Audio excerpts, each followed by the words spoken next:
Sunday ஸ்பெஷல்ல சீரக சம்பா rice வச்சு நாட்டுக்கோழி பிரியாணி எப்படி பண்றதுன்னு பாத்திரலாமா? வாங்க. ஃபர்ஸ்ட் கறியை நல்லா வாஷ் பண்ணிட்டு ப்ரெஷர் குக்கர்ல கொஞ்சம் எண்ணெய் சேர்த்துட்டு வாஷ் பண்ண கறியும் சேர்த்துட்டு கொஞ்சமா உப்பு, மஞ்சத்தூள், பெப்பர் சேர்த்துட்டு கிளறி விட்டுட்டு ஒரு 5 மினிட்ஸ் கழிச்சு கொஞ்சம் தண்ணி ஊத்தி 4ல இருந்து 5 விசில் விட்டு எடுத்து வச்சுக்கலாம். நெக்ஸ்ட் மிக்ஸி ஜார்ல பச்சை மிளகாய், இஞ்சி, பூண்டு, ஒரு கைப்பிடி அளவுக்கு புதினா, கொத்தமல்லி சேர்த்துட்டு நல்லா நைஸா அரைச்சு எடுத்து வச்சுக்கோங்க.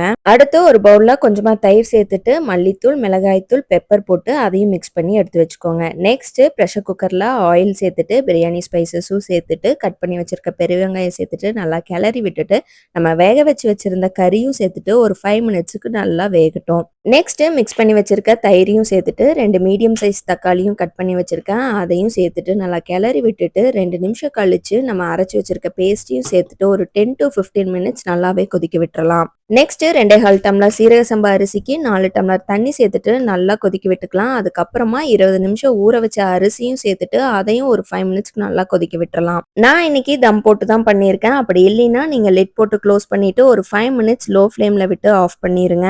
அவ்வளவுதாங்க. ஓபன் பண்ணிட்டு நெய்யை ஸ்ப்ரெட் பண்ணி விட்டுட்டு மிக்ஸ் பண்ணா சூப்பரான நாட்டுக்கோழி பிரியாணி ரெடி ஆயிடுச்சு. கண்டிப்பா செஞ்சு பார்த்துட்டு எப்படி இருக்குன்னு கமெண்ட் பண்ணுங்க.